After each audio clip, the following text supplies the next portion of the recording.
Soutenu hier en étant à l'opposition, aujourd'hui contesté une fois au pouvoir. Mesdames et messieurs, bonjour. Qui dit mieux, qui dit vrai na kati ya makambo oyo? Il y a révision constitutionnelle. Lobby bazalaki na opposition, ba marchaki pour dire non na révision constitutionnelle par mwana mboka Joseph Kabila Kabange. Aujourd'hui au pouvoir, les nouveaux régimes cherchent à modifier ou à revoir cette constitution sous prétexte que Maïmazali na kati ya constitution ezali ko cadrer te na situation ya mboka na biso. Batikali na opposition bapesi pe likanisi na bango pour dire que cette constitution ne doit faire objet d'aucune modification. Kasi tata mokonzi ekolo, le chef de l'État, le garant de bon fonctionnement de l'État, alobi ete esengeli na bakongomani bavanda pour que revoir question ya constitution oyo afin que ezala bongo adapté na situation ya bakongomani. Qui dit vrai? Bayi opposition bapesi pe likasi na bango pour dire que cette constitution va le mieux que constitution ya mboka ya bapaya. Kasi bayi bazala pouvoir bazali koloba ete constitution oyo esalemaki bongo na bapaya, esalemaki bongo pona kosepelisa bapaya, kasi pona ko résoudre aucun problème des Congolais. Est-ce que le problème réside au niveau ya ba article? Topé problème ezali nde na niveau ya ba animateur ya ba institution. Souvenez-vous, le chef de l'État azali ko bundetumba o yemoko elongo na mwana mboka maître Constant Mutamba. Tozali komona nani azali ko sala mosala pour que à matérialiser aux ali vision tata mokonzi ekolo to pe à matérialiser aux ali bongo les prescrits ya constitution ya mboka na biso. Bolanda élément o ndenge nini ba opposition bazali ko pesa likanisi na bango, bazali très serein balobi ete eloko mon côté article ta mon côté ekozala bouger na kati ya constitution oyo. Bolanda to kutane juste après. Les revendications de ceux qui font la guerre, moi je ne suis jamais pour ceux qui prennent les armes contre les autres, parce que ceux qui meurent, ce sont nos compatriotes. Les débats doivent être démocratiques, on doit les poser au sein des institutions et utiliser les instruments légaux que nous avons. Vous avez cité l'article 64 pour montrer au pouvoir que vous êtes en dehors du cadre constitutionnel. Je ne parle pas ici du président. Il y a une différence à faire entre l'institution président de la République et la personne de M. Étienne Tshisekedi. Moi, je suis un républicain. Quel qu'en soit le système, quels que soient les mécanismes de son avènement, tout le monde le sait, et tout ce qui a été dit, Macron lui a dit à côté, au palais de la nation, il dit, vous êtes dans un pouvoir de compromis. Ok? Il y a eu une élection encore entachée. Je me suis toujours posé la question, si la légitimité s'est parachevée, on a lavé les cœurs, maintenant il y a la légitimité. Que même si ma mère est ressuscitée aujourd'hui, je vous dirais que la constitution congolaise est parfaite. Parce que même celle qui va être écrite sera contestée par ceux qui sont aujourd'hui, par exemple, dans ce qu'on appelle la résistance. C'est notamment une insurrection, une révolution et un coup d'État. Les faire autrement, sous prétexte qu'on détiendrait une majorité en vue de changer, d'arrêter le constitutionnel sur lequel on est assis, ça s'appelle le coup d'État constitutionnel et que les conséquences sont incalculables. Comme un républicain, je ne prends pas le risque de vous dire quelles sont les conséquences. Mais je vous dis, et je vous le préviens, comme scientifique, au nom du service que nous devons rendre à la société, que les faits, les conséquences sont incalculables. Bonjour. Je vous remercie énormément parce qu'il n'est pas facile d'arriver aujourd'hui au siège de LGD. Quel est un embouteillage énorme. Moi-même, pour être ici, je suis parti de chez moi à 5 heures du matin. Comme je suis partisan de l'heure, je ne pouvais pas arriver en retard. Or, j'ai choisi de discuter avec vous sur une thématique qui fait gazer, qui fait parler, comme Jean-Pierre l'a dit, des techniciens et même des charlatans. Il faut planter le décor. D'abord, remercier l'honorable Matata Pognon pour cette invitation, pour ce choix. Parce que moment donné, il faut que la science parle. Et pour que la science parle, il faut se départir des considérations partisanes. Ne deviens pas constitutionnaliste qui veut.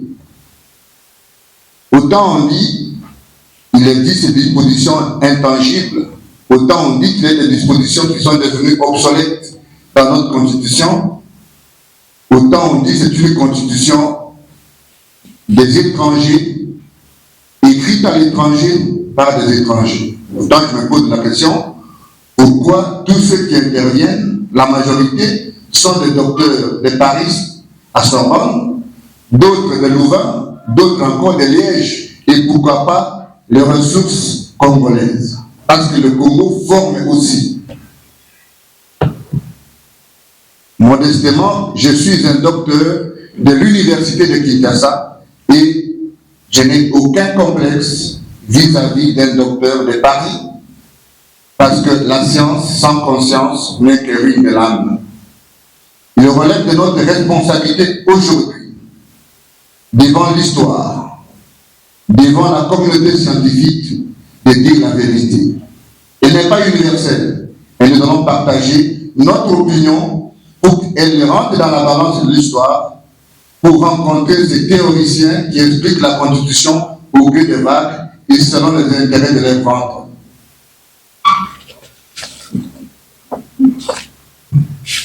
La Constitution congolaise du 18 février 2006 telle que révisée, entre la possibilité de sa révision et un coup d'État constitutionnel en RDC.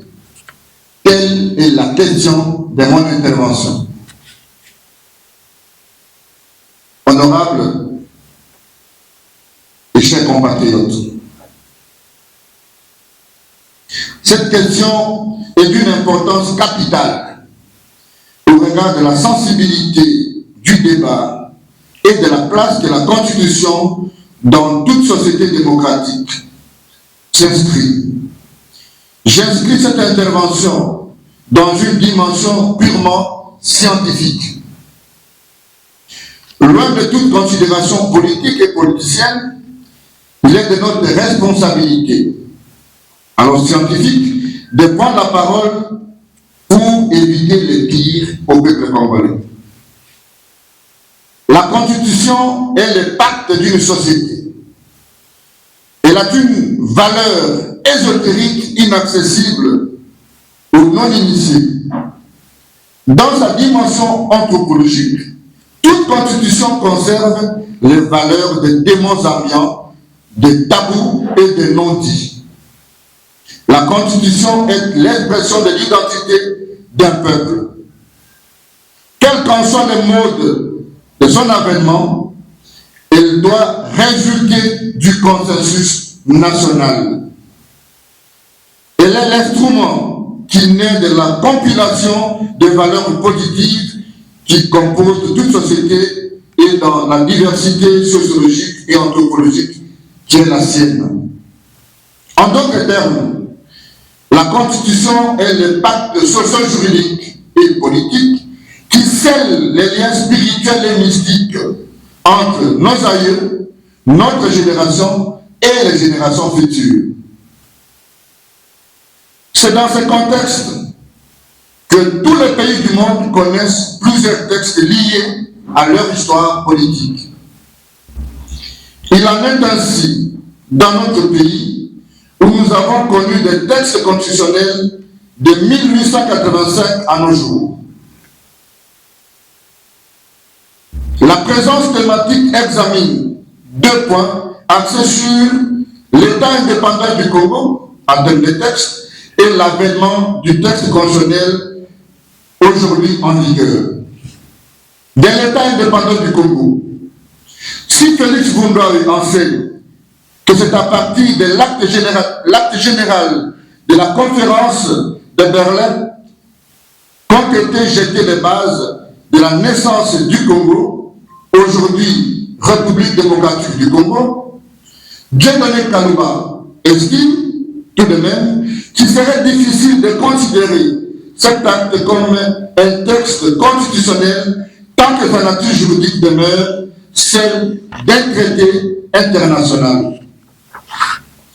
C'est autant dire que l'État indépendant du Congo n'avait pas de constitution au sens formel, mais au sens matériel. Tous les textes ayant jeté les bases de l'organisation et de l'exercice du pouvoir politique de l'État indépendant du Congo peuvent être reconnus comme des textes constitutionnels. Tel est le cas notamment des décrets suivants. Décret du roi souverain du 30 octobre 1885 sur l'organisation provisoire du gouvernement central. Décret du roi souverain du 6 avril 1887 sur l'organisation du pouvoir local. Et selon Dieudonné Kalumba toujours, ce marasme constitutionnel a perduré jusqu'en 1908. Cependant, il essaie de préciser qu'en 1831 naît la constitution belge du 7 février. En cette période, le Congo était régi par la constitution belge de 1831, telle que révisée par la loi fondamentale et la loi constitutionnelle du 7 septembre 1893, soit 1893, avant d'être régi par les lois fondamentales de 1960 et 1960. Il s'agit de deux textes belges votés par le Parlement belge à Bruxelles, sanctionnés et promulgués par le roi de Belge et la Constitution du 1er août 1964, dite Constitution de Louisbourg. L'avènement de ce texte constitutionnel est dicté par le fait que jusqu'en 1963, le Parlement ne s'était jamais réuni en assemblée constituante pour élaborer un texte constitutionnel définitif. D'où la décision du chef de l'État de mettre en congé. Ce dernier est confié la rédaction à une commission composée d'experts congolais dont Marcel Antoine Liao. Ensuite, la constitution du 24 juin 1967, qui est un texte constitutionnel qui intervient à la suite du coup d'État opéré par le général Mobutu. C'est une œuvre controversée parce que rédigée par une commission présidée par le président Mobutu en personne, entourée des experts dont le plus emblématique demeure Etienne Tshisekedi Wamulumba, Gérard Kamanda et Marcel Liao. Viendront la loi numéro 93 du 2 avril 1996/2000 du 1er juin 2000. Ensuite, la constitution de la transition du 4 avril 2003 et enfin la constitution du 18 février telle que révisée le 20 janvier 2011. Avènement de cette constitution, qu'est-ce que nous pouvons retenir? Élaborée sur base d'un compromis politique définitif, il faut le souligner, de forces sociales et politiques, laquelle constitution a la particularité d'être adoptée par référendum constitutionnel. Elle inaugure un régime parlementaire rationalisé et organise un État à régionalisme, qui est un compromis. Alors un compromis constitutionnel, très proche du fédéralisme, dont les contours sont aujourd'hui parachevés grâce aux épreuves de la pratique jurisprudentielle, affirme Dieudonné Kalumba. Initié par le Sénat de la République démocratique du Congo, adopté par l'Assemblée nationale, sanctionné par un référendum constitutionnel comme produit du constituant originaire et promulgué par le président de la République, cette loi fondamentale est une propriété indéniable du peuple congolais. Toute aventure à lui attribuer un autre géniteur n'est qu'une méconnaissance congénitale des normes, mais aussi une aventure scientifique périlleuse. Aucun argument ne participe de l'affirmation selon laquelle il s'agit d'une constitution des étrangers, écrite à l'étranger. Kisangani, qui a abrité le démarrage de ces travaux, est une province de la République démocratique du Congo d'alors. Les experts congolais qui ont participé à son écriture sont encore vivants. J'ai cité Auguste Mampouya, Bob Kabamba, Évariste Bochard, Jean-Louis Essambo, et la liste n'est pas exhaustive. Peut-on dire de la Constitution qu'elle est une œuvre étrangère parce qu'elle a connu l'intervention d'un expert béninois ou guinéen? Peut-on dire que la Constitution est une œuvre étrangère parce que dans le cadre des rapports bilatéraux entre les États, à l'occurrence la République de Belgique et la République démocratique du Congo, que la Constitution actuelle est une œuvre des étrangers? Je répète, cela dénote, si ce n'est pas de la mauvaise foi d'une aventure politicienne, c'est une méconnaissance congénitale, non seulement de l'histoire constitutionnelle congolaise, mais aussi de notre Constitution et de tous les contours de son écriture. Le constitutionnaliste n'est pas celui qui interprète la Constitution selon ses humeurs et son positionnement personnel. Le constitutionnaliste est celui qui fait parler la Constitution. Au-delà du pouvoir de la Cour constitutionnelle, qui est un pouvoir légal, constitutionnel, d'interpréter l'esprit et les normes constitutionnelles, les doctrinaires, dans sa mission scientifique, c'est d'amener un service au regard de la mission de l'université, rendre service à la société et faire la recherche.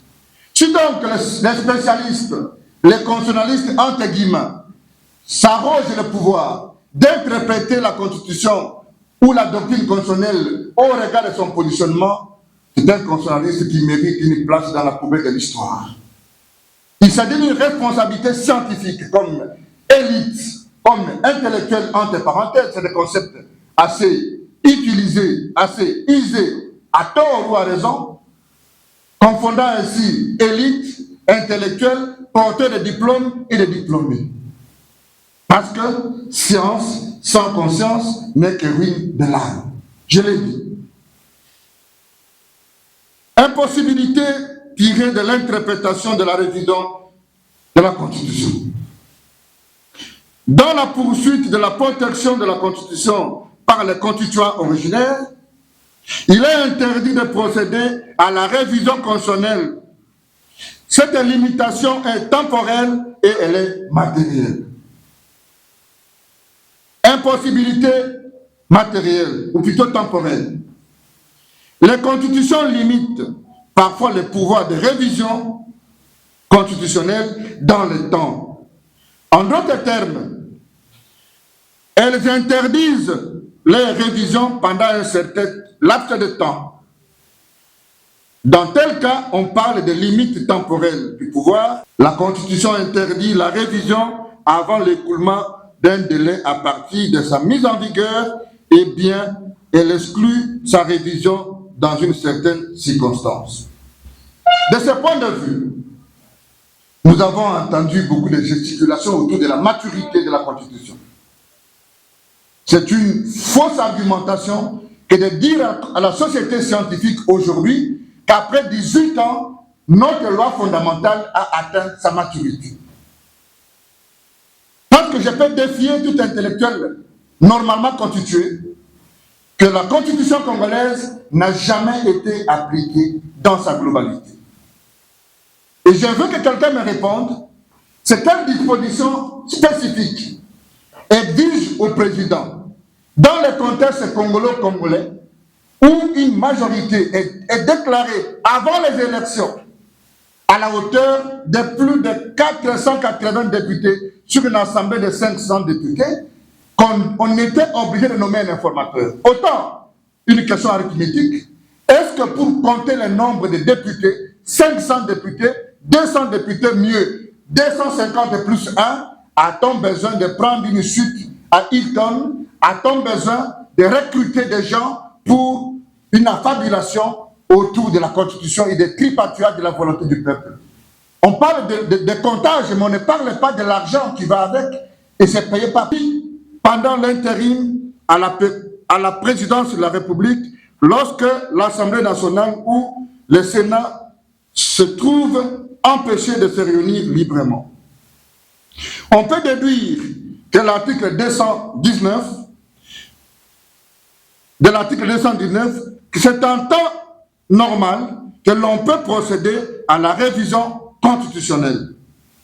Celle-ci ne pouvant intervenir en période de trouble. Aussi, en tant que rempart de liberté et de la démocratie, la Constitution prévoit les règles régissant l'action de certaines autorités constituées dans des situations exceptionnelles menaçant l'intégrité du territoire ou mettant en danger les institutions de la République.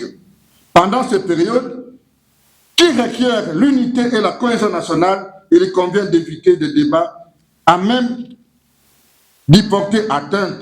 C'est pourquoi toute révision constitutionnelle est exclue en temps de guerre. Autant poser la question aux compatriotes, vous pouvez être journaliste, mais vous êtes d'abord congolais. Est-ce que pour qu'on soit dans un état de guerre, il faut qu'une autorité habilitée l'ait déclaré? Si dans un pays, plus de 120 agglomérations sont entre les mains des ennemis, est-ce que le Congo n'est pas dans un état de guerre? Chacun de nous pourra répondre à cette question. Limite matérielle. L'examen des textes constitutionnels nous amène à constater que quelques-uns de ces derniers consacrent l'interdiction de la révision de certaines de leurs dispositions. Celles-ci ou ces dispositions sont appelées limites matérielles, limites de fond ou limites relatives à l'objet de la révision. En d'autres termes, quelques constitutions contiennent des dispositions intangibles, mieux des clauses irréformables. Ce sont les dispositions qui ne peuvent en aucun cas faire l'objet d'une modification quelconque. Ainsi, si la Constitution prévoit une telle intangibilité, la révision ne peut y déroger, sans ouvrir la boîte à Pandore appelée fraude constitutionnelle. Mieux, un coup d'État constitutionnel.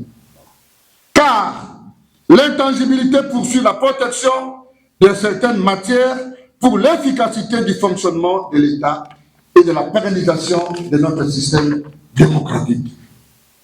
Dans ce sens, la Constitution du 18 février 2006 a, en son article 220, consacré l'intangibilité de certaines matières telles que la forme républicaine de l'État, le principe de suffrage universel, la forme représentative du gouvernement, le nombre et la durée des mandats du président de la République, l'indépendance du pouvoir judiciaire, le pluralisme politique et syndical, etc.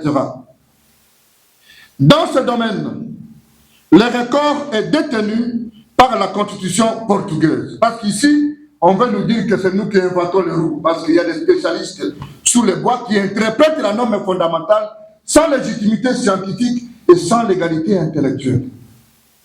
C'est seulement parce que c'est telle personne et il s'arroge le pouvoir de commenter notre pacte républicain sur lequel est assis l'héritage identitaire de toute une nation. Dans ce record, la Constitution portugaise, qui consacre 18 limites matérielles en son article 288, le dit. Selon cette disposition, le principe suivant, dans sa globalité, en vue de ressortir toutes ses faiblesses et grandir en maturité. La Constitution congolaise est un gros bébé qu'il faut encore nourrir. La Constitution congolaise, je le répète, dit à ceux qui parlent de la maturité que la Constitution congolaise est un gros bébé qu'il faut encore nourrir. Elle n'a atteint aucune maturité. À ce sujet, il est inquiétant que ceux qui évoquent la révision constitutionnelle à partir de sa maturité omettent le fait que le droit congolais des obligations trouve son socle sur le décret colonial du roi de Belge datant de 1888. Aussi, il faut un consensus national au regard de sa valeur politique et de sa portée juridique pour réviser.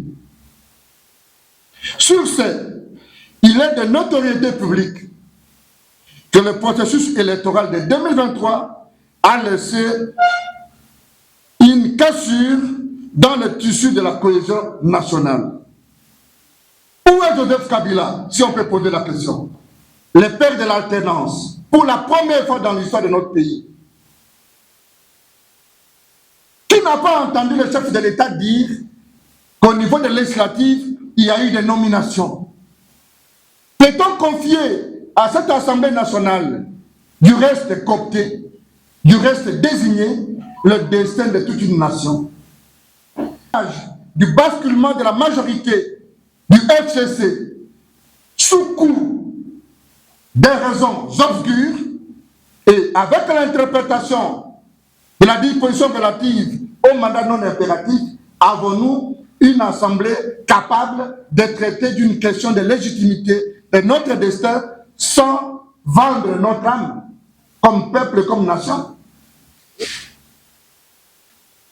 Il faut le dire en toute responsabilité que le décor est planté aujourd'hui pour que tout un peuple accède à la vérité scientifique, pas politique, et empêcher toute initiative allant dans le sens d'une révision ou d'un changement constitutionnel. Un processus électoral des directeurs, et je vous ai parlé de la valeur mystique, de la valeur spirituelle d'une norme.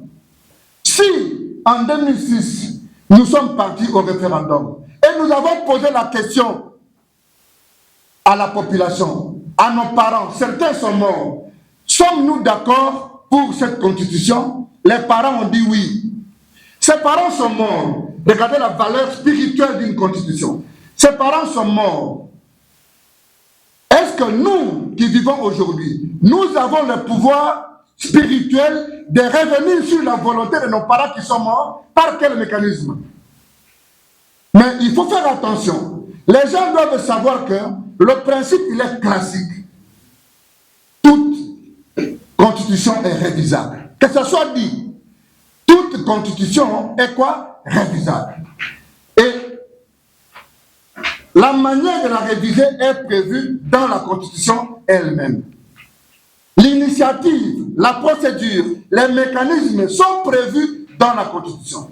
S'il existe une disposition obsolète, encore qu'il faut qu'on engage un vrai débat sur ce que ça veut dire, une disposition obsolète, il ne faudrait pas que l'inaction du politique soit considérée comme une consécration de dispositions obsolètes. Et je vous en donne la démonstration. Est-ce que quand vous avez vous-même la majorité, vous savez que vous êtes parti aux élections avec 3 listes et que vous avez plus de 3000 candidats et que vous avez 400 députés, êtes-vous obligé à nommer un informateur? Dans la même histoire, nous restitue la vérité que nous avons connu des majorités beaucoup plus composites, des majorités beaucoup plus éclatées sous M. Matata, sous M. Mouzito, sous M. Kizembe, mais que nous n'avons eu par moment de gouvernement pour nous se nommer, ou le gouvernement est nommé dans 10 jours. Donc, les gesticulations politiciennes ne peuvent pas ébranler la volonté de tout un peuple.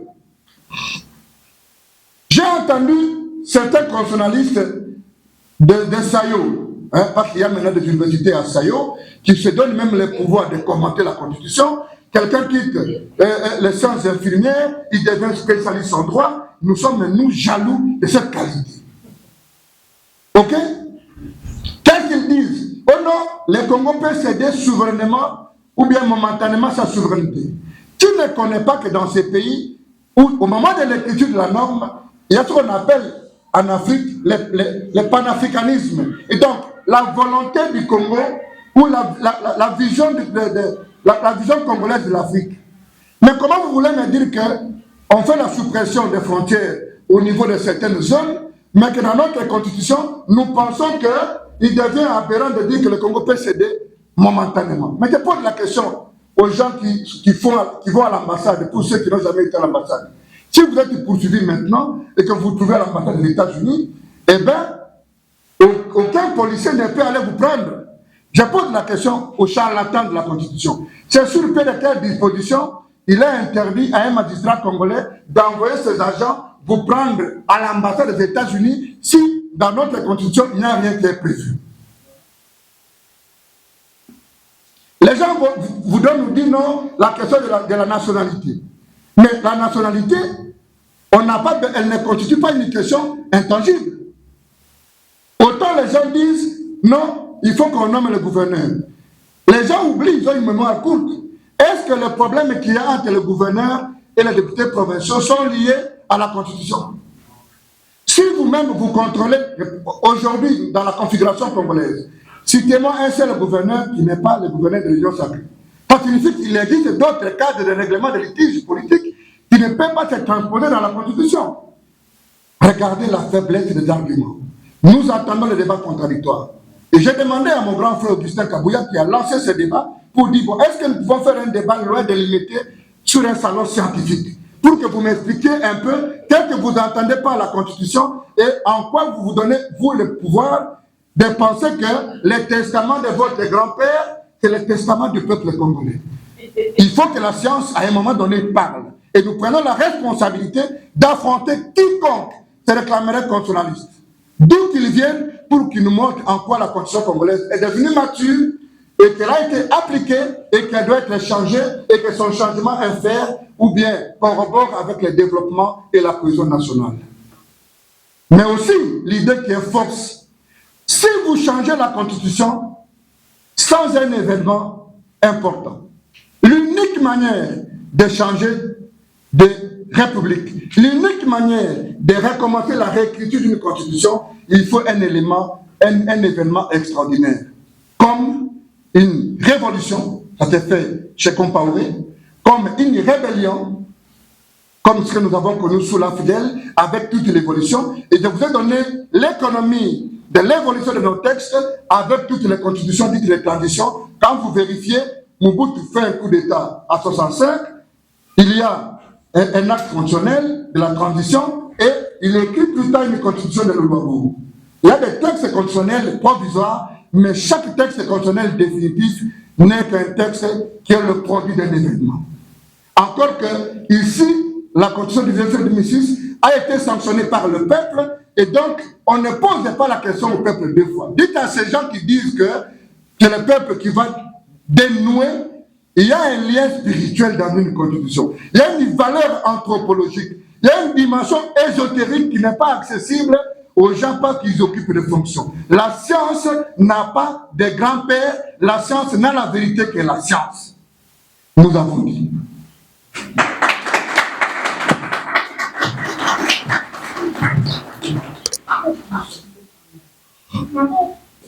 Merci. Une autre question. Contrairement aux autres aînés et même aux autres professeurs de droit public, pour moi, la constitution actuelle, elle est parfaite. Et pourquoi? Parce que c'est une constitution de compromis. Nous sommes 450 tribus. Celui qui vous parle a fait sa thèse sur les questions des partis politiques. Et j'ai sillonné le Congo.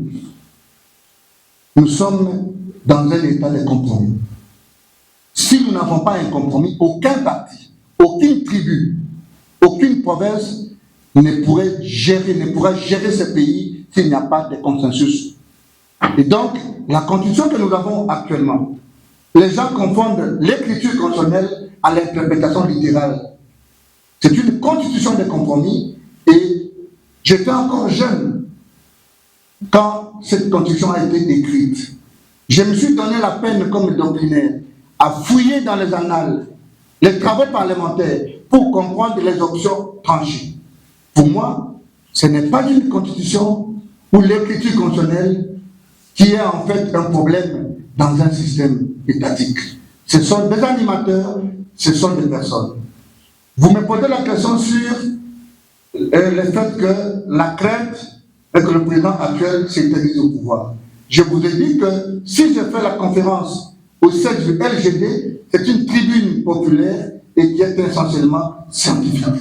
J'aurais fait cette conférence au siège de l'ensemble. Et donc, je refuse de répondre à votre question pour ne pas colorer mon intervention. Je n'interviens pas ici comme politique, j'interviens comme scientifique.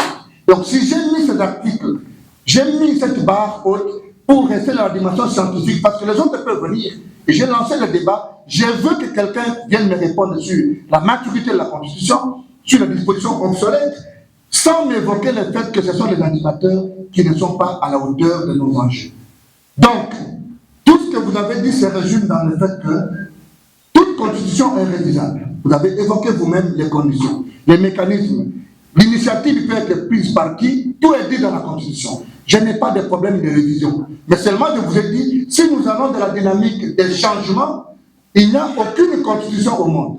Alors, je défie encore une fois. Aucune constitution au monde n'a prévu les mécanismes de son changement. C'est pour vous dire que la Constitution est un socle. Elle jette les bases de l'État dans la durée. Il n'y a aucune constitution qui a dit non, moi je vais exister pendant 5 ans, après 5 ans je vais mourir et il y aura une assemblée constituante. Et même dans cette hypothèse, alors je vous réponds un peu techniquement, j'ai mes collègues dans la salle. Ça veut dire qu'est-ce qu'on appelle les constituants originels. Ça veut dire que c'est le peuple. Il y a les constituants dérivés. Toutes les constitutions du monde sont toujours écrites par un groupe de personnes qui soumettent à une chambre constituante et qui est adoptée. On pose la question au peuple. Alors je vous disais que on ne peut pas poser au peuple la même question 2 fois. C'est ça la science. Le reste, c'est le ventre. Si vous rencontrez quelqu'un qui vous dit non, on va leur poser la question au peuple, dites-lui qu'en droit constitutionnel congolais, comme moderne, de diverger jusqu'à ma dernière thèse modeste, on ne pose pas la question au peuple sur les mêmes.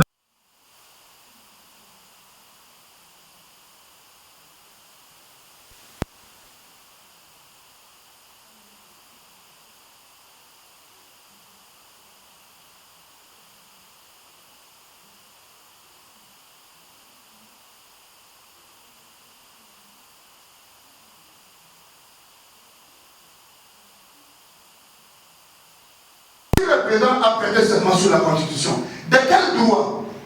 Vous connaissez ce qu'on appelle les parjurés? De quel droit vous revenez sur les textes sur lesquels, ou à partir desquels vous tirez vos pouvoirs? C'est ça l'éducation constitutionnelle économique. Pour ça, les gens paient les bénévoles. Toi, tu écoutes ça gratuitement. Merci.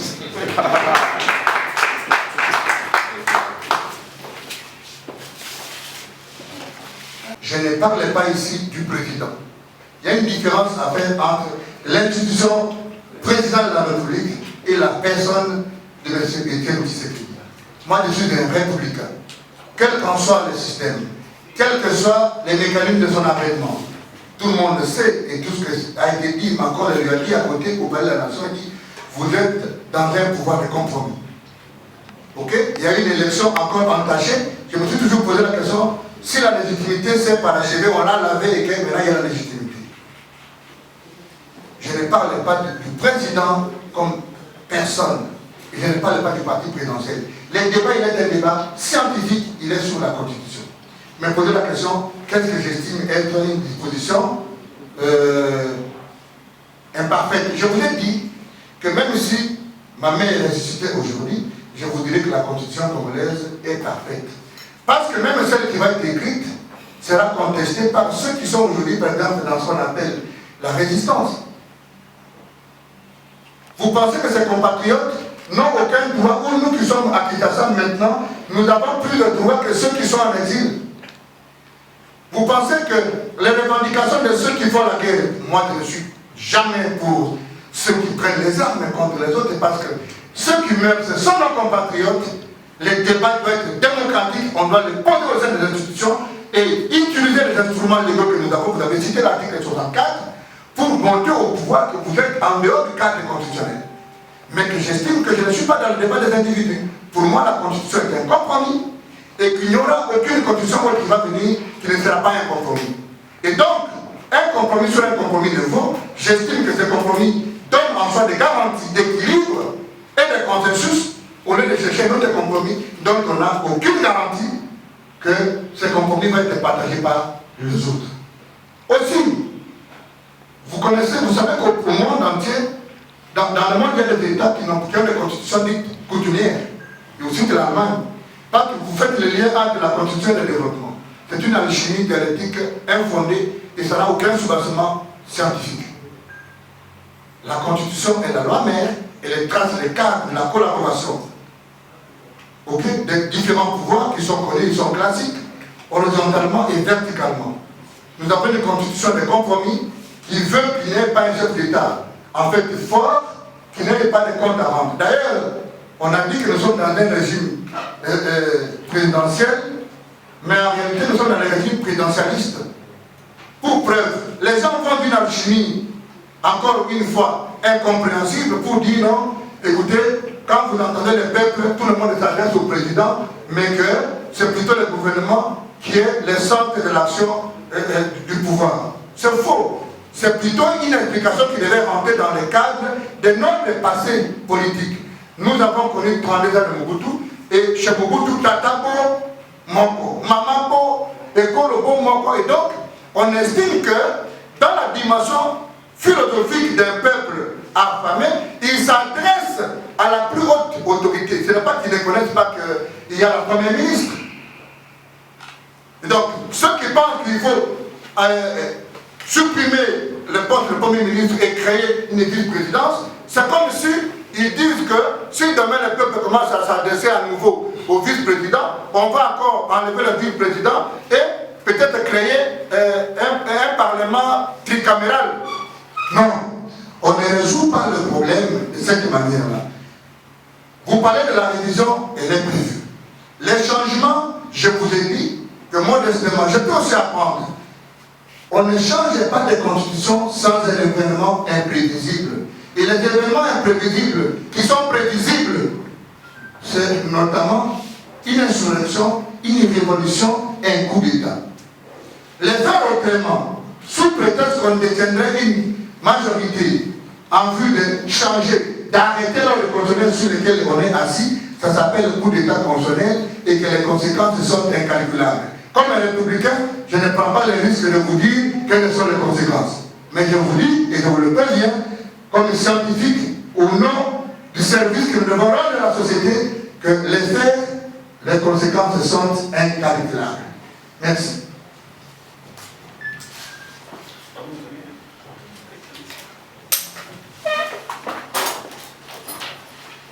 Bonjour professeur, j'ai une question de voix et que pour vous la Constitution est parfaite. Alors dites-nous professeur, est-ce que vous pensez que le vrai problème ne se trouve pas au niveau de la Constitution, mais plutôt de la classe politique qui a carrément échoué? Voilà pourquoi cette classe politique de Etienne Tshisekedi, Lumumba et tant d'autres chercherait à se camoufler autour de la révision constitutionnelle, parce que la question est encore revenue une seconde fois. Alors, ma deuxième question est celle de savoir, est-ce que la portée d'une constitution se résume en termes d'objectifs et non de durée? Et je veux finir avec la question sur, vous avez parlé de façon chronologique des événements qui ont succédé l'actuelle constitution. Professeur, pensez-vous que la constitution actuelle a vu le jour de façon urgente pour rapidement organiser la société congolaise? Merci. Bon, vous parlez d'abord de la question des animateurs, vous parlez de la classe politique, c'est un concept, il y a des années que j'ai connus qui manipulent suffisamment la langue française, je ne prends pas les risques de commencer à définir ce que j'avais dit la classe politique. Est-ce que c'est l'ensemble des opérateurs politiques ou bien des animateurs des partis politiques pendant une période déterminée, je ne sais pas ce que ça veut dire la classe politique. C'est un concept carré-fou. J'estime aujourd'hui que le leadership politique actuel est plutôt obsolète. Le problème que nous avons, c'est d'abord le leadership politique, qui n'est pas visionnaire. Si le leadership politique n'est pas visionnaire, vous pouvez pas avoir la meilleure constitution du monde, et bien nous allons faire des sous-classes. Pas que vous parlez de la médiocrité de la classe politique. Est-ce que c'est la constitution qui interdit ou bien qui autorise le fait que nous devons à la SNEL 30 millions de dollars pour une desserte à l'électricité normale, mais qu'on paie 70 millions de dollars pour acheter des forages qui ont une durée plutôt de lampadaires, qui ont une durée de vie de 6 mois? Ça obéit à quelle réflexion? Nous avons connu dans ces pays un projet qui n'est pas budgétisé, l'argent soit apporté d'urgence, 500 millions. Est-ce que je peux vous citer combien l'aéroport en Afrique n'ont coûté que 300 millions aux États? Mais par Ndjili, est-ce que Ndjili c'est un aéroport? Mais l'aéroport c'est quoi? Ce n'est pas une maison, c'est l'hangar. C'est-à-dire que l'État congolais peut mettre 126 millions pour construire une salle qui est aujourd'hui inachevée, au lieu de prioriser, connaître le secteur producteur, connaître les secteurs qui peuvent, même du point de vue de la beauté du Congo dans le monde et de la place du Congo dans le monde, identifier ce secteur et diffuser de l'argent. On a l'impression aujourd'hui que l'argent du trésor public, c'est de l'argent des individus. Parce qu'on ne rend pas compte. On a déposé la loi de réduction des comptes. Vous avez entendu la discussion? Il y a des institutions qui ont 3000 départements budgétaires. Alors, à quoi peut d'avoir une loi de finances s'il y a un groupe d'individus qui gèrent notre argent? Est-ce que les Congolais sont sensibilisés pour savoir que c'est notre argent, ce n'est pas l'héritage d'une famille? Ok? Donc, le problème, c'est la classe politique qui est obsolète. Et donc, vous ne pouvez pas changer les textes tant qu'il n'y a pas la moralisation au sommet. Nous n'allons aller nulle part. Donc, la Constitution a-t-elle été écrite si rapidement, ou bien elle s'apprécie en termes d'objectifs, ou bien de la durée? C'est le tout. Ça veut dire que dans l'écriture de la Constitution, pour les gens normalement constitués, on sait que c'est notre pacte, on n'évoque même pas la question de la durée, parce qu'on estime qu'un compatriote classique ne peut pas revenir sur notre pacte républicain. Donc la question de la durée est sous-entendue elle-même en disant, nous sommes mis d'accord. Et je vous ai dit que pour moi, j'ai dit dans ma thèse que la Constitution, par de là, l'organisation des pouvoirs, est aussi le mécanisme de la transmission après la compilation de toutes nos valeurs. Quand on dit bonjour, au revoir, merci, ce qui est dit, ce qui est une valeur chez le Tétela, ce qui est une valeur chez le Tchopé, ce qui est une valeur chez les mouches, ce qui est une valeur chez les Balouba, c'est ce qu'on tente de modeler sous forme d'une norme. C'est comme ça qu'elle nous est opposable. Alors quand nous nous sommes mis d'accord sur ces valeurs, qu'est-ce qui peut faire que le lendemain, un groupe d'individus estime que contre 40 millions ou bien 26 millions qui ont dit à cette constitution, eux qui sont à 300, ils ont raison. Ça obéit à quelle, même si c'est une réflexion arithmétique, ça obéit à quelle dialectique. Donc le problème n'est pas la Constitution. La réflexion sur la réhabilitation, elle est classique. La Constitution le prévoit. Malheureusement, nous sommes tombés, ou ils sont tombés dans un piège tel qu'ils ne connaissent pas les normes. Alors ils s'adressent aux gens qui connaissent. Mais ces gens sont intéressés. Alors, pour leur confort personnel, ils laissent le peuple naviguer à vue. Mais rassurez-vous que, devant le jugement de l'histoire, chacun a une part de responsabilité. La maturité d'une constitution ne peut pas s'évaluer à 18 ans. C'était un gros bébé. Et je vous ai dit que je peux vous sortir les 229 articles, je vais vous montrer que plus de 50 articles n'ont jamais été appliqués. Vous avez déjà entendu parler de la péréquation. Vous avez entendu parler de la rétrocession. Vous connaissez, vous avez un document où vous avez vu que quand les cardinaux parlent du Congo comme un héritage commun, vous savez qu'en Afrique, on a compris la démocratie européenne et on l'a mal appliquée. En Europe, les structures sont là, et elle dispatche les ressources naturelles. Chez nous, nous avons cru que la démocratie c'est la loi du nombre. Et le nombre, ça dit quoi? Le nombre a raison, le nombre prend tout, le nombre mange tout. De quel droit vous pensez que on connaît? Il y a des sénateurs, des ministres qui prennent de l'argent du trésor public, c'est-à-dire qu'ils vendent les arrêtés. Ils utilisent leur positionnement pour arracher des marchés. Il se tape 2-3 millions de dollars. Il y va corrompre. La corruption, ce n'est pas moi qui l'ai dit. Nous avons connu en 2018 l'UDPS avec autant de députés provinciaux. Ils n'ont pas eu un seul sénateur. Cette fois-ci, la CENI en a invalidé plus de 80. Vous connaissez la suite de ceux qui ont été invalidés. Donc, le principe de la corruption, ce n'est pas moi qui l'ai dit. Alors, de quel droit ces députés-là? Moi, j'étais candidat à Katakokom de chez moi. Ça veut dire que une semaine après, les gens venaient encore avec des machines où ils terminaient de voter. Je peux vous donner un élément important. Je suis avec un observateur dans un village de Katakodi à Mounda. Une maman vient avec son fils de 6 mois et elle revendique un bulletin et puis un autre pour son fils. Parce que le village est un village acquis pour un candidat qui du reste a des fonctions ou avec des fonctions. Donc il a l'armée, il a la police. C'est eux qui désignent les animateurs de chaque bureau de la CENI. Donc à l'intérieur du pays, tout le monde sait qu'il n'y a pas élection.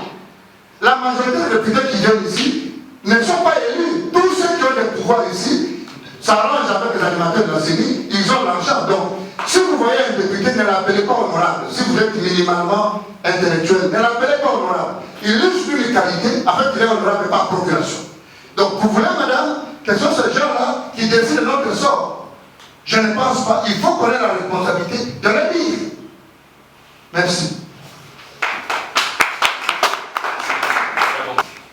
Professeur Laurent Onyemba de la Ndion Amotebi, mais nous avons un Burundi. Et là, les Koso, vous avez des difficultés pour des partis, là, il y a une qualité et la politique. Vous avez raison. Mais différence entre élite classique et politicien en Zéla, et dans un niveau, il y a Bima. La capacité à Kolomba, ma la politique politicienne, et puis Koutikala, la casquette et la scientifique. Quand on a une constitution, on a un texte, on a un politicien, on a un côté. Les Camerounais ont que pour les autres, tu sais que dans la canne n'a commis qu'au critiquer ou bien n'a contre révision ou changement de la Constitution. Science est dans la quantité. Ce qu'on a dans poto, dans la groupe de la ministre de la Justice en France, tant on a dit poto, tout fan qui tout sur là qui n'a pas il fallait préparer livre dans le monde. Tout le monde est solo politicien non quoi aller, vous voyez les autres en France. Tout ça, le débat a évisé, a évisé qu'il y a opposabilité. La science n'a pas d'opposition. Débat tout ça, il y a un débat scientifique. Et il y a le matin que budget les amouquets, prioriser le monde, il dit non, non, ça c'est la politique.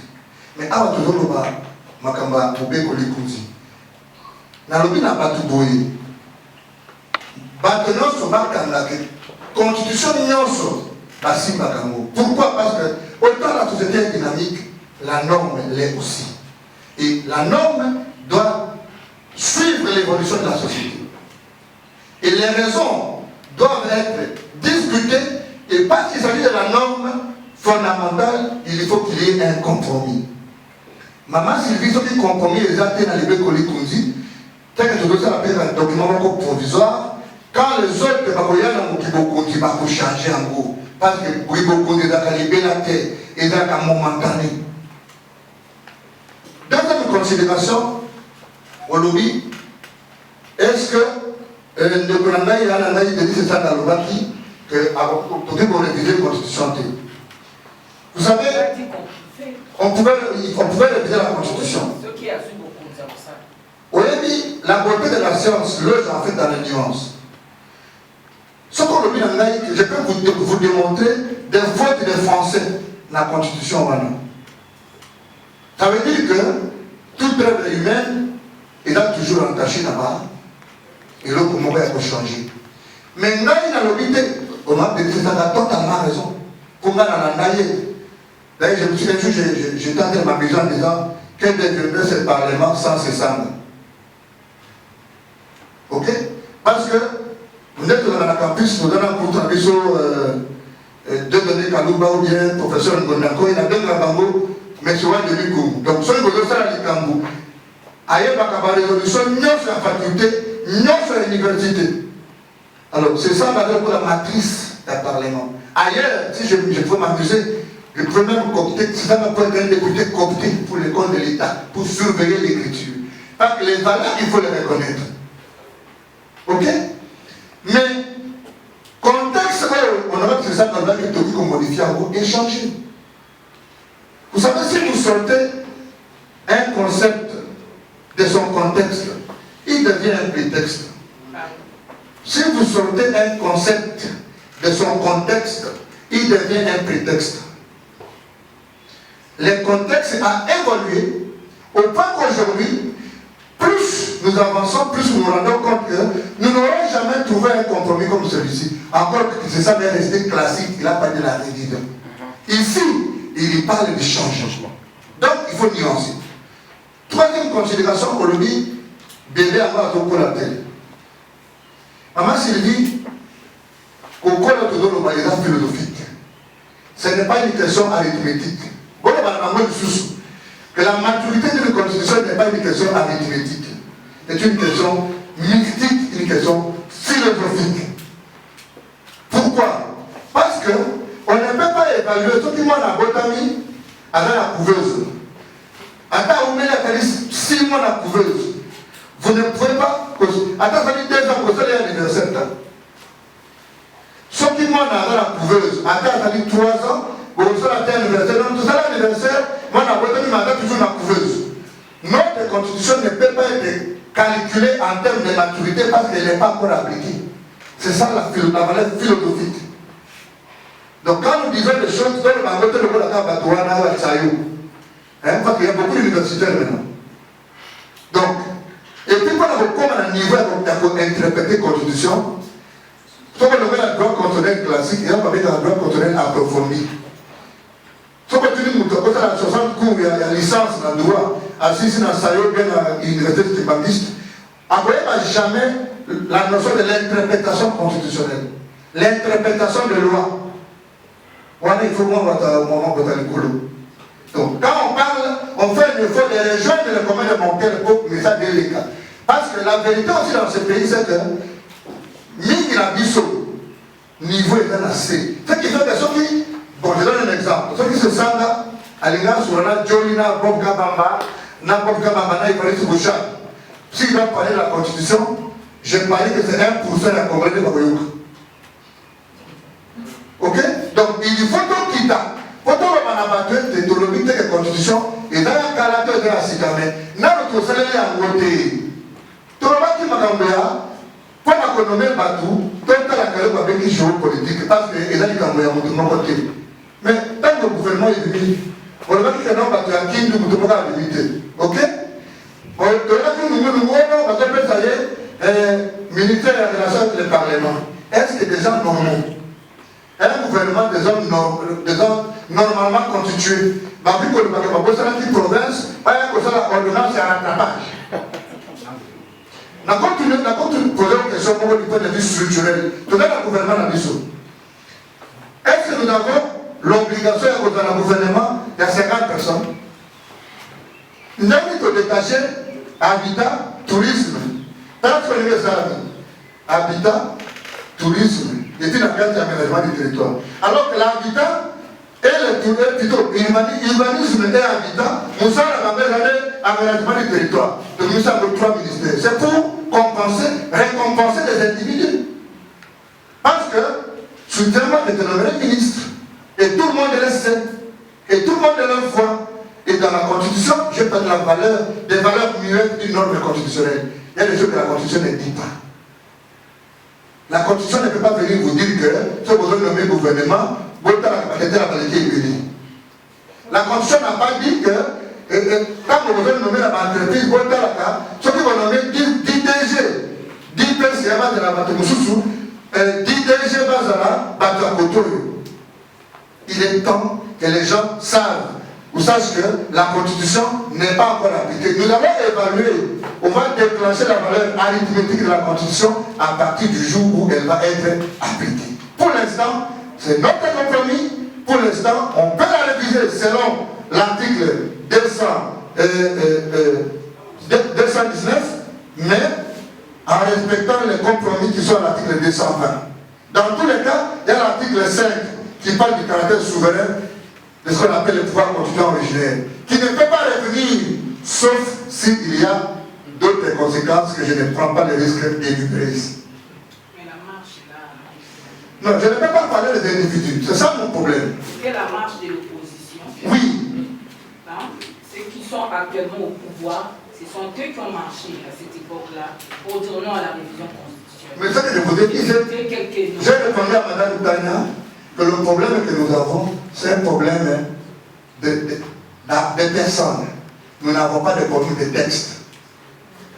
Je vous donne un exemple élémentaire. Si vous arrivez chez vous à la maison, vous avez votre belle télé, vous avez vos chaises de couleur blanche, vous avez tout ce qu'il faut, vous avez votre tapis. Est-ce que si vous rentrez à la maison, vous trouvez que la télé est tombée, la télé va tomber d'elle-même? Ou bien la personne qui vient demain, qui enlève la télé, qui la met à côté, c'est elle qui change la valeur de la télé? Non. Les opposants du ventre font les choses en fonction de leurs intérêts temporels. Quand vous identifiez ces gens-là et qu'on ils reviennent avec ce discours, c'est pour donner de la réponse à ce que Mme a dit. Est-ce que le problème n'est pas que les gens prennent se diriger au pouvoir? C'est ça la vérité. Mais comme moi je suis scientifique, je ne fais pas un procès d'intention. Je ne suis pas dans les supputations. Je reste dans le cadre. C'est comme ça que je dis, je n'opine pas sur les individus, sinon je vais faire comme des monologues devant des gens qui n'entendent même pas ce qu'ils disent. Moi, je reste scientifique en disant, si les gens ont marché hier pour la non-révisabilité de la Constitution, qu'est-ce qui a changé? Est-ce qu'au moment où ils marchaient, ils n'avaient pas évalué tout ça, qu'il y avait des difficultés entre les gouverneurs et les provinces, et les députés provinciaux? Non. Les étrangers, moi je ne sais pas ce que j'ai suivi. J'ai regardé les travaux préparatoires, j'ai regardé le but Mampouya, les nombres, le Richokonda, les professeurs Jean Lezambo, mon grand frère Richokonda. Je n'ai pas trouvé, à part Mbodj, je n'ai pas trouvé un autre étranger. Et le rôle, dans le document directeur de l'écriture du draft de la Constitution, les rôles sont répartis. D'abord, il faut rappeler que c'est d'abord un travail qui a été confié au Sénat.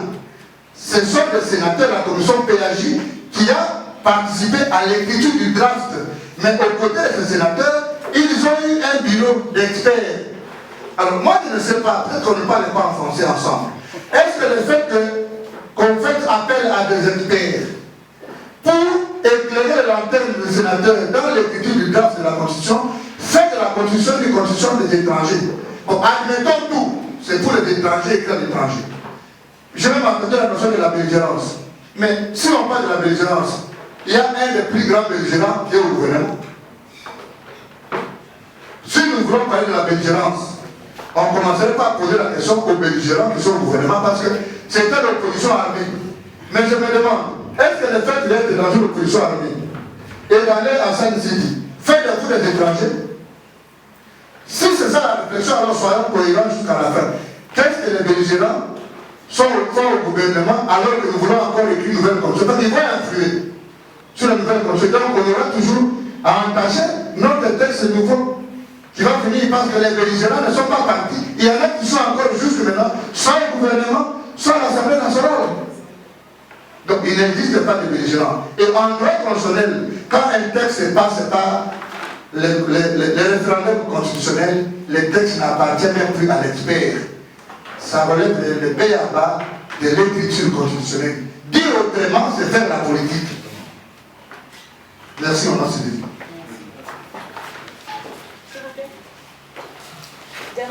Oui. Vous êtes journaliste? Oui, journaliste. D'accord, on va prendre deux dernières questions. Voilà.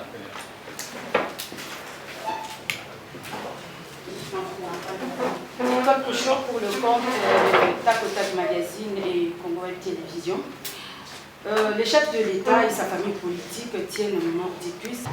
Bon, je vois pas Madame Nicole, je vous remercie énormément. Bon, vous dites que dans toutes les constitutions du monde, il y a la loi Bakajika. Je n'ai pas bien compris la question. J'imagine que vous voulez dire que toutes les constitutions... Je voulais dire que non. Toutes les constitutions du monde consacrent le fait que le sol et le sous-sol appartiennent à l'État. Alors, je voulais vous poser la question, est-ce que vous pouvez me donner l'écriture actuelle de notre constitution? Est-ce qu'il y a de plus? À ma connaissance, jusqu'au moment où nous parlons, le sol et le sous-sol nous appartiennent.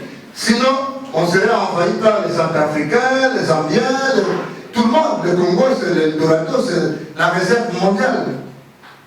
Donc, le sol et le sous-sol appartiennent toujours à l'État. Mais, dans le cadre de la vocation africaine du Congo, j'ai dit, ça remonte aux travaux de la Constitution, il y a des dispositions qui font allusion à la promotion des rapports avec les autres, de l'unité africaine, du panafricanisme. Et donc, le Congo plonge. Et ça ne se fait pas automatiquement, ce n'est pas un individu ou un individu qui dit non, cet espace est désormais abandonné par le Congo. Vous vous rappelez de l'épisode de Vital Kamerhe sous le président Kabila? Il a uniquement, son départ a été dicté par le fait que les forces étrangères sont arrivées sur le territoire congolais, mais que le Parlement n'en était pas informé. Et il a dit non, au regard de la Constitution, vous ne pouvez pas faire intervenir une armée étrangère sur le territoire congolais sans l'intervention, sans l'information au Parlement. Ok?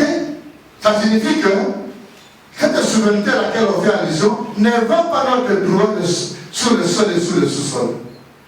Et cela ne peut pas être un argument pour réviser la Constitution. Bon, allons au fond de la logique. Cela peut alors être un argument pour réviser la Constitution, mais que cela n'est pas un argument pour la changer parce que les mécanismes de son changement ne sont pas prévus. Vous pouvez tout oublier ce soir. L'assistance, vous pouvez tout oublier, mais n'oubliez pas un élément, qu'aucune constitution au monde ne prévoit les mécanismes de son changement. Deuxième chose, que tout changement structuré et organisé de la Constitution, sans un événement exceptionnel comme une révolution, comme un coup d'État, est un coup d'État constitutionnel. Troisième considération, que les conséquences sont incalculables parce que vous marchez sur l'ordre constitutionnel sur lequel vous êtes assis et que vous donnez des béquilles à quiconque de contester la légitimité et la légalité des institutions établies. C'est du droit constitutionnel pur. Mon cher ami, vous m'avez posé une question politique, je ne réponds pas aux questions politiques. Vous voulez me retrouver au sein de l'ensemble, je vais répondre politiquement. Moi, je ne parle pas ici comme membre d'ensemble. Je parle comme professeur d'université autour de l'opportunité du changement ou de la révision constitutionnelle. Mon argumentaire est clair. La constitution congolaise est la meilleure parce que c'est le meilleur compromis de tous les temps. Je n'ai pas dit qu'il n'y a pas eu de constitution avant, mais que cette constitution est le meilleur compromis et qu'il a été validé par le peuple. Et que dans sa valeur spirituelle, il y a de nos aïeux qui sont partis, qui nous ont laissé ces textes directeurs. Il n'y a aucun dysfonctionnement organisé ou causé par les individus qui impacterait sur son changement. Sa révision, je comprendrai. Donc, si il y a un forcing, moi je refais ma part. En tout cas, parmi vous, il y a des grands intellectuels, et des grands historiens, des grands journalistes qui vont restituer l'histoire. Il y a eu un certain Laurent, professeur de droit public, qui avait dit que si vous changez les constitutions, les conséquences peuvent être incalculables. Merci beaucoup. Vous êtes doctorant en quoi? Bon, il n'existe pas les qualités de doctorant. Vous êtes après, non. Voilà. Alors, l'article 72. Nul ne peut être candidat à l'élection du président de la République s'il ne remplit les conditions ci-après. Posséder la nationalité congolaise d'origine, être âgé de 30 ans au moins, jouir de la plénitude de sa fonction civile et politique, ne pas se trouver dans un cas d'exclusion prévu par la loi électorale. Qu'est-ce qui vous dérange dans cette disposition? Oui. Vous pouvez parler avec Allez-y, allez-y. Ce qui me dérange, c'est-à-dire la qualité scientifique. Donc, on prend toute personne qui a 30 ans, on ne tient pas compte des qualités scientifiques. Donc, on ramasse tout le monde qui doit gérer le pays. Même s'il faut élire quelqu'un dans des clubs amicaux, on tient compte aussi des niveaux d'études et compétences. Très bien. Alors, vous avez voulu qu'on ajoute les niveaux d'études. Mais je vous ai dit que la Constitution n'est que le texte fondateur du pouvoir. Mais cette disposition, quand vous la voyez, elle est si courte. Et quand vous lisez la Constitution, il y a toujours des dispositions qui renvoient à une loi organique. Vous lisez autour des conditions sur l'éligibilité à certaines fonctions ou à certaines qualités, il est renvoyé à une loi et il y a la loi sur l'organisation et le fonctionnement des élections qui donne des conditions spécifiques. Quand on dit n'était pas exclu, si tu peux encore, bon, je sais que tu n'as pas vu le cours d'interprétation, tu ne vas pas bien comprendre. Le point 4 n'est pas se trouver dans un cas d'exclusion prévu par la loi électorale. Ça signifie que cette disposition s'est fait compléter par les conditions des fonds et des formes liées à la loi électorale, notamment une condamnation, notamment conserver les droits politiques et civils. Si M. Jean-Pierre Bemba n'a pas été candidat aux élections passées, c'est parce qu'il était condamné à aller sur l'affaire de la subordination des témoins. Donc, il ne faut pas lire la Constitution comme si c'était un verset biblique. La Constitution, c'était un tout. C'est comme ça qu'elle n'a que 229 articles et s'est fait compléter par d'autres dispositions. Mais je suis d'accord avec vous autour des qualités intellectuelles parce qu'on a l'impression qu'il y a beaucoup plus de stagiaires. Non seulement dans les chefs de ceux qui accèdent à cette fonction, mais dans le lot de ceux qui veulent accéder. Vous pouvez vous imaginer que dans un pays classique, et ça je le dis le président Vidal Kamel, qu'un inspecteur des finances qui vient d'être engagé il y a 30 jours, s'il est payé, il prend son salaire, il paye 12 professeurs ordinaires. Je dis, le salaire d'un inspecteur des finances paye 12 professeurs ordinaires. Donc ça veut dire que si vous avez votre cousine, ou bien si vous avez votre nièce, vous la faites engager à l'IGF, il peut payer ensemble en une soirée, Évariste Bouchard, Auguste Mampouya, Nyabirungu, Kambaï Kwacha, et on est dans un pays des hommes normaux. Nous nous réveillons un matin, nous partons, nous revenons, et les salaires d'un petit inspecteur de l'inspecteur général de finances peut régler les problèmes de Nyabirungu, de Bouchard, de Mampouya, de tout ce monde-là. Mais on dit non, la loi budgétaire, elle est passée depuis 30 ans.